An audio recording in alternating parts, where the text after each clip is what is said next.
what are your thoughts on the Business Insider article, why zero money down strategies like wholesaling won't be working for investors in 23? Start us off, RJ.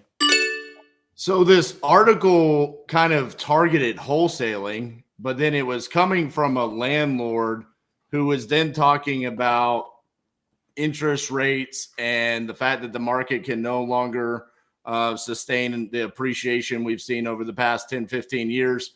And it really had nothing to do with wholesaling, even though he was saying that there's no way that can work. And then it was also targeting, I guess, in his words, gurus. If they're saying no money down or creative finance or something like that, they just have something to sell you. As someone that wholesales all day, every day, I disagree with this. It does work.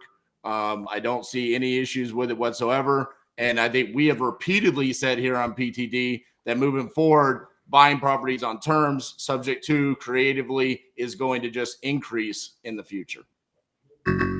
Point of clarification, wholesaling, is that an acquisition or disposition? It's a little unclear. Let's throw that to EB and let him answer. All right, Eric, what about you? What are your thoughts on this article? I mean, in all fairness, I started reading it when RJ started talking.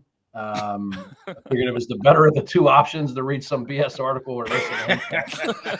But it looks like a classic mainstream media, headline to get attention. And then to RJ's point, like, it makes zero sense. The guy is a landlord, but somehow he's talking about how no money down strategies like wholesaling in a high interest rate environment won't work. That those two don't even really go together.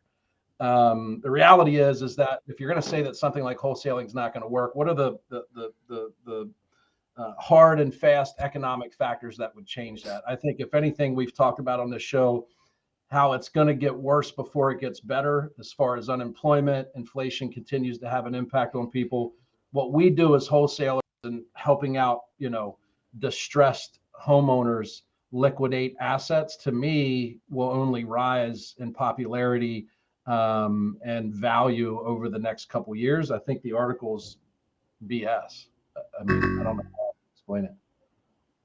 Fantastic. Thank you for bringing that insight to the table, Brewer. We appreciate it as always.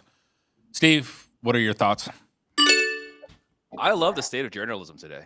I think the journalists today have done a wonderful job of making claims and finding the most uninformed people to talk about it.